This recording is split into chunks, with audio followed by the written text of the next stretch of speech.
বাংলাদেশে মানসম্পন্ন শিল্পগুণ সমৃদ্ধ চলচ্চিত্রের যেমন আকাল এক প্রকার, তেমনি চলচ্চিত্র বিষয়ক সাহিত্য তথা গ্রন্থর সংখ্যাও কিন্তু একেবারেই অনুল্লেখযোগ্য। তো এরই মধ্যে, এই খরার মধ্যেই যে কজন মানুষ, মুষ্টিমেয় যে কজন মানুষ চলচ্চিত্র নিয়ে ভাবনা চিন্তা করেন, চলচ্চিত্র নিয়ে লেখেন, চলচ্চিত্র বিষয়ক গ্রন্থ প্রকাশ করেন, তাদের মধ্যে অন্যতম একজন হচ্ছেন শৈবাল চৌধুরী। শৈবাল চৌধুরী চাটগাঁর মানুষ। এই চট্টগ্রামেই তার জন্ম, বেড়ে ওঠা, এখানেই তার জীবন জীবিকার এবং কর্মক্ষেত্র। কিন্তু এর বাইরে তিনি যে চলচ্চিত্র বিষয়ক কাজগুলো করেছেন, তার ভিত্তিটি বেশ মজবুতভাবে তিনি কিন্তু এই শহরের মাটিতেই রোপণ করেছেন এবং তার ইতিহাস প্রায় অর্ধশতকের মতো হতে চলল। অর্থাৎ দীর্ঘদিন ধরে তিনি এই কাজ করছেন এবং বেশ দক্ষতার সঙ্গে চলচ্চিত্র সংসদ আন্দোলনের সঙ্গে নিজেকে জড়িয়ে রেখেছেন। Chittagong film society, Chittagong film centre, এখন চিটাগং ফিল্ম ইনস্টিটিউট ইত্যাদি নানাবিধ প্রতিষ্ঠানের সঙ্গে তিনি যুক্ত ছিলেন। কিছু কিছু সঙ্গে তিনি নিজ হাতে প্রতিষ্ঠা করেছেন এবং সেগুলোকে দক্ষতার সঙ্গে পরিচালনা করছেন। পাশাপাশি তার নিজের লেখা, নিজের চলচ্চিত্র নির্মাণ প্রয়াসও কিন্তু তিনি করে যাচ্ছেন একই সমান্তরালে।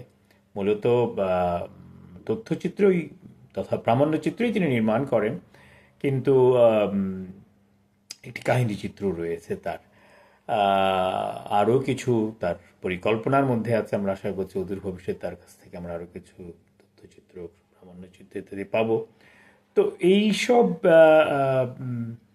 বিষয়ের পাশাপাশি তিনি যে বই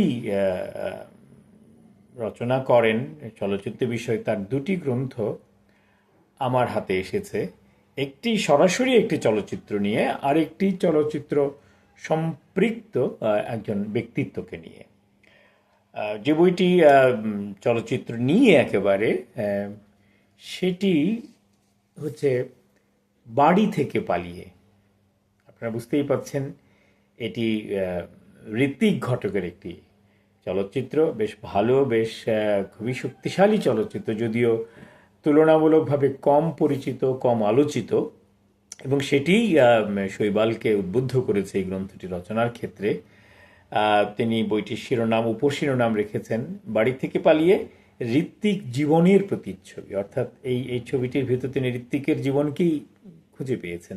আমরা যারা ছবিটি দেখেছি, আমরা তার এই কথার সঙ্গে ঐকমত্য পোষণ করব, কেননা আমরাও জানি সেই ছেলেটি যে বাড়ি থেকে পালিয়ে কলকাতা শহরের বিভিন্ন জায়গায় ঘুরে বেড়াচ্ছে, নানা বিচিত্র অভিজ্ঞতা হচ্ছে। সে বইটি যদিও লেখা শিবরাম চক্রবর্তীর, আরেক দিকপাল বাংলা সাহিত্যের, প্রায় ঋত্বিক ঘরানারই মানুষ, একজন প্রতিষ্ঠান বিরোধী, প্রথা বিরোধী এবং বলা যেতে পারে কালাপাহাড়ি, আফা তাগিব যাকে বলে, সেরকম একজন মানুষ শিবরাম চক্রবর্তী। ফলে এখানে বেশ মণিকাঞ্চন যোগ হয়েছে শিবরাম চক্রবর্তীর গ্রন্থ এবং ঋত্বিক ঘটকের তার চলচ্চিত্রায়ন। দুটো মিলে আমি বলবো এটি আমাদের বাংলা সাহিত্য এবং চলচ্চিত্রের একটি যুগান্তকারী কাজ। তো সেই বই এবং সেই চলচ্চিত্রটি নিয়ে যে ঋত্বিক, যে শৈবাল এই কাজটি করেছেন, সেটির জন্য তিনি অবশ্যই ধন্যবাদের প্রাপ্য এবং এটি গুরুত্বপূর্ণ কাজ, যা নিয়ে আলোচনা হওয়া দরকার বলে আমি মনে করি। কিন্তু আমাদের দেশে হয়তো সেইটা তেমনটি হয় না, যেহেতু এই সংস্কৃতিটিই নেই। কিন্তু বইটি তিনি যেহেতু আমাকে উপহার দিয়েছেন স্বহস্তে লিখে, এটি আসলে গত বছর প্রকাশিত হয়েছে। গত বছর আপনারা জানেন যে ঋত্বিক ঘটকের জন্মশতবর্ষ গিয়েছে 2025 সালে। তো তিনি লিখে দিয়েছেন, দীর্ঘ জীবনের বন্ধু আলম খুরশেদকে প্রথম কপিটা দিলাম অনেক শুভকামনায়। এই তার হাতের লেখা। 20শে সেপ্টেম্বর 2025 আমি অত্যন্ত আনন্দিত, গর্বিত এবং এক ধরনের শ্লাঘাই অনুভব করছি যে তিনি প্রথম কপিটি আমাকে দেওয়ার সিদ্ধান্ত নিয়েছেন এবং আমার হাতেই তুলে দিয়েছেন। শৈবালকে অনেক অনেক ধন্যবাদ ও কৃতজ্ঞতা জানাই এই কাজটি করার জন্য এবং এই বইটি আমাকে উপহার দেওয়ার জন্য। আর শৈবাল চৌধুরী সম্পর্কে আরেকটু আমার মনে হয় বিশদে আমরা বলে নিতে পারি বইটিতে যাওয়ার আগে। শৈবাল চৌধুরীর যে পরিচিতিটা আছে এই বইয়ের পেছনে সেটাই আমি একটু দ্রুত পাঠ করে নিই। শৈবাল চৌধুরী জন্ম চট্টগ্রাম শহরে 1961 সাল, চট্টগ্রাম বিশ্ববিদ্যালয়ে পড়াশোনা হিসাব বিজ্ঞান ও অর্থবিজ্ঞানে। তিনি 1979 সাল থেকে চলচ্চিত্র সংসদ চর্চার সঙ্গে সংযুক্ত, অর্থাৎ প্রায় 47 বছর। সেই সময় থেকে লেখালেখি শুরু, মূল বিষয় চলচ্চিত্র সাহিত্যিক লেখার মূল ক্ষেত্র করে নিয়েছেন। তখন থেকে দায়বদ্ধতার সঙ্গে দ্বিতীয় বিষয় সঙ্গীত। এ পর্যন্ত প্রকাশিত গ্রন্থ 9টি, এর মধ্যে একটি সঙ্গীত বিষয়, এটি তার 10ম গ্রন্থ। এটি চারটিখানি কথা নয়, তার সংসার, জীবন, জীবিকা, চলচ্চিত্র সংসদ আন্দোলনের সাংগঠনিক কর্মকাণ্ডের পাশাপাশি নিয়মিত লেখালেখি করে 10টি বইয়ের সৃজন, এটিও তার একটি বিরাট অর্জন বলে আমি মনে করি।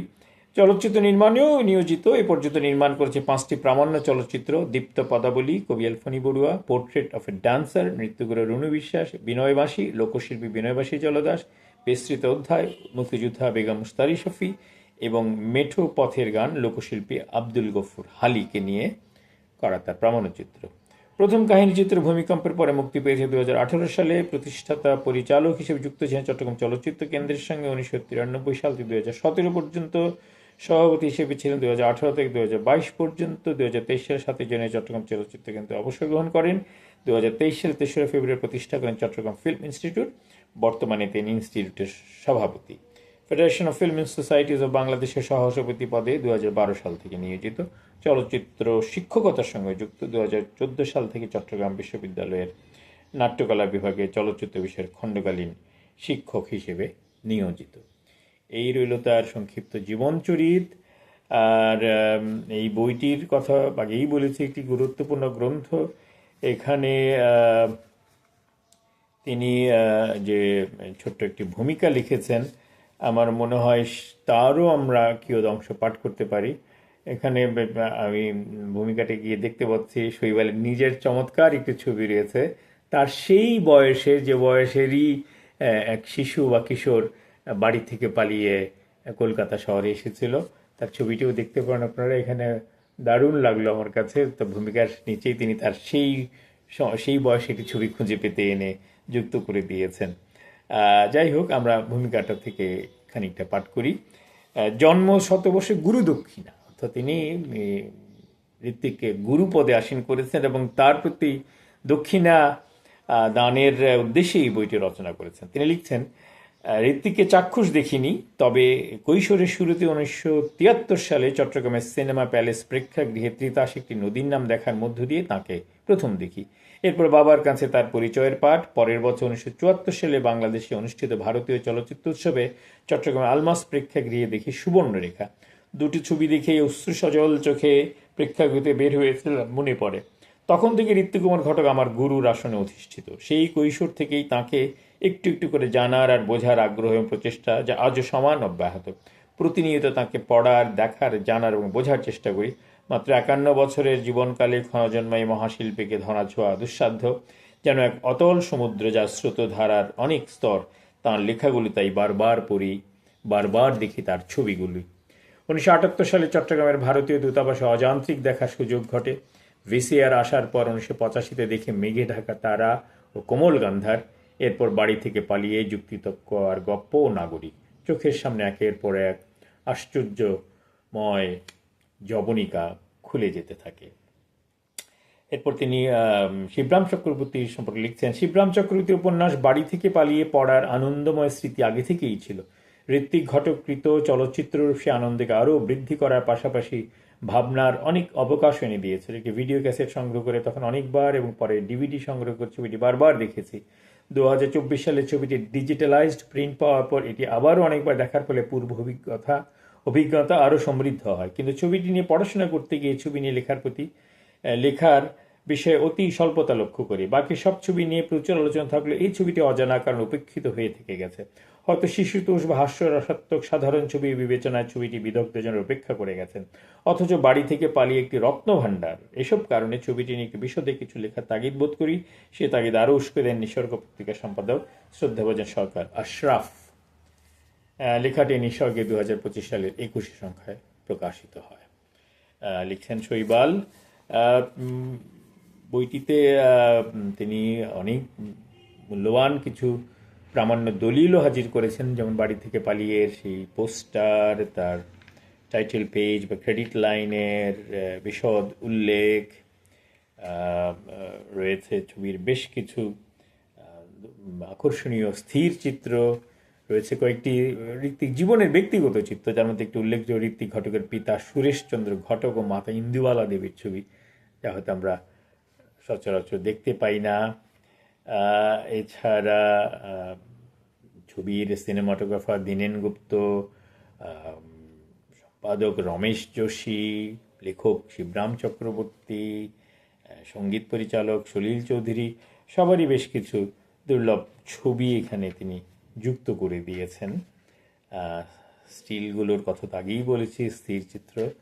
সবার বইয়ের শেষে পরিশিষ্ট অংশে ছবিতে যে গানগুলো ব্যবহৃত হয়েছে, সলিল চৌধুরীর লেখা ও সুরারোপিত 3টি গানের লিরিক তথা কথাও তিনি এখানে যুক্ত করে দিয়েছেন, যা বইটির মূল্য অনেকটুকু বাড়িয়ে দিয়েছে।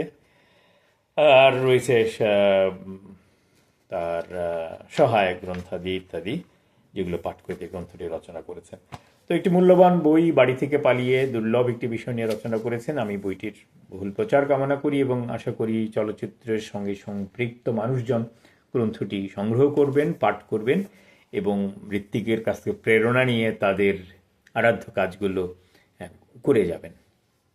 অন্য বইটি সৌমিত্র চট্টোপাধ্যায়কে নিয়ে, নাম সৌমিত্র চট্টোপাধ্যায় বঙ্গ সংস্কৃতির অগ্রপুরুষ। অর্থাৎ সৌমিত্রকে তিনি নিছক একজন চলচ্চিত্র অভিনেতা হিসাবে দেখছেন না, যেটি তার প্রধান পরিচয় বটেই, কিন্তু সৌমিত্র কিন্তু অন্যান্য অনেক পরিচয় রয়েছে। আমি ব্যক্তিগতভাবে তার কবিতার একজন অনুরাগী।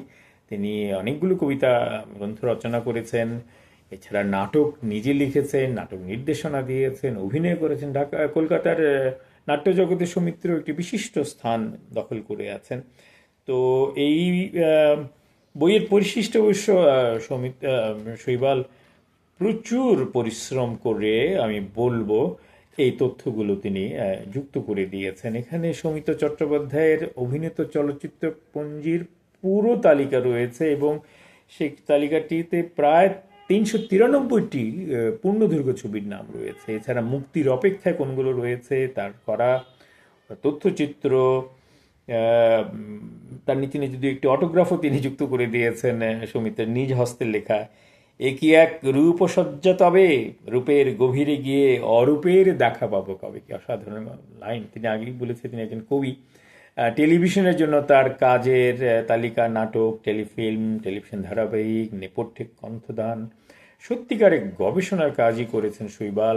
সৌমিত্র রচিত গ্রন্থর কথা আগে বলেছি, প্রায় 20টি কবিতার বইয়ের তালিকা রয়েছে, ছড়ার বই 2টি, গীতি আলেখ্য, তিনি নাটকও লিখেছেন প্রায় 10টির মতো। সেই নাটক তালিকা, প্রবন্ধের বই, সৌমিত্র যে এতগুলো প্রবন্ধ গ্রন্থ রয়েছে সেটি আমার ব্যক্তিগতভাবে অজানা ছিল। যেমন মানিকদার সঙ্গে, গ্রন্থি, স্বগত, চরিত্রের সন্ধানে, অগ্রপথিকেরা, শিশির কুমার, পরিচয়, আত্মপরিচয় ইত্যাদি।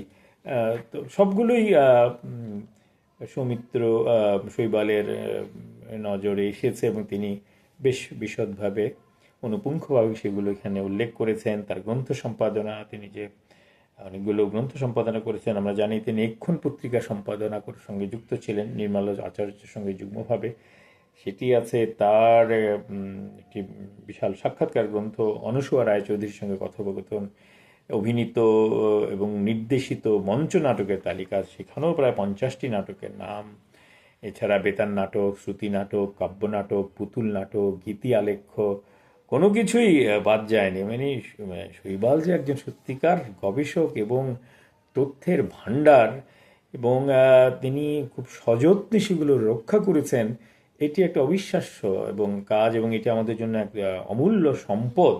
আমি মনে করি বাংলা চলচ্চিত্র শিল্প সাহিত্য নিয়ে যারা এই গবেষণা করবেন তাদের জন্য এই দুটি বই একেবারেই একটি আকরের মতো কাজ করবে বলে আমি মনে করি। সৌমিত্র চট্টোপাধ্যায়ের রচিত অনভিনীত নাটকের তালিকাও আছে, যেগুলো অভিনয় হয়নি কিন্তু তিনি রচনা করেছেন। ভুল, বৃহন্নলা, জন্মান্তর, বিশ্বাসঘাতক, খাঁচা, টাইপিস্ট, এবং সবশেষে আছে তার বিশাল একটি জীবন ও কর্মপুঞ্জি। আমরা জানি 85 বছরে জীবন পেয়েছিলেন সৌমিত্র। 1935-এ তার জন্ম এবং 2020-তে মৃত্যু। তার একেবারে বিশদ একদম সাল ধরে ধরে বছরিয়ারি একটি পঞ্জিও তিনি রচনা করেছেন। এর মাঝখানে সৌমিত্রের আঁকা একটি চিত্রকলাও রয়েছে, চমৎকার একটি বিমূর্ত ছবি মুখাবয়বের, এবং তার নিচে তার নিজের লেখা ছোট্ট 4টি লাইন যে এক মুখে থেকে যায় উদ্ভাস বহুমুখী, তাকে কি ধরতে পারে আমার এই অক্ষম আঁকি বুকি। কবির মতো কথাই, কবি এবং শিল্পীর উচ্চারণ।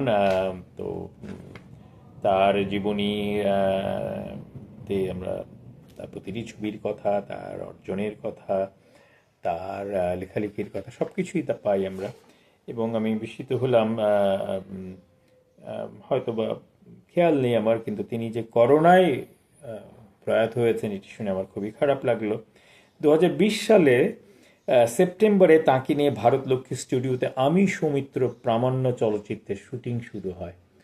তখন তো বেশ ভরা করোনার সময়, 2020 সেপ্টেম্বরে। তখন কিভাবে তাকে নিয়ে কাজটি হলো সেপ্টেম্বরে, তাকে নিয়ে শুটিং আমার মাথায় আসছে না, কিন্তু সম্ভবত তখনই তিনি কোভিডে আক্রান্ত হয়েছে। কারণ দেখা যাচ্ছে অক্টোবরেই, সেপ্টেম্বরে তিনি শুটিং করেন, আর তার পরের মাসে অক্টোবরেই কোভিডে আক্রান্ত হওয়ার পর 6 অক্টোবর সৌমিত্র চট্টোপাধ্যায়কে ভর্তি করানো হয় কলকাতার বেলভিউ হাসপাতালে। তার সপ্তাহখানেক পরেই 15 অক্টোবর রাত 12:15 তার মহাপ্রয়াণ ঘটে। মহাপ্রয়াণই বটে, একজন মহাশিল্পী, একজন মহান চলচ্চিত্র ব্যক্তিত্ব, একজন অনন্য জীবনশিল্পী সৌমিত্র চট্টোপাধ্যায়।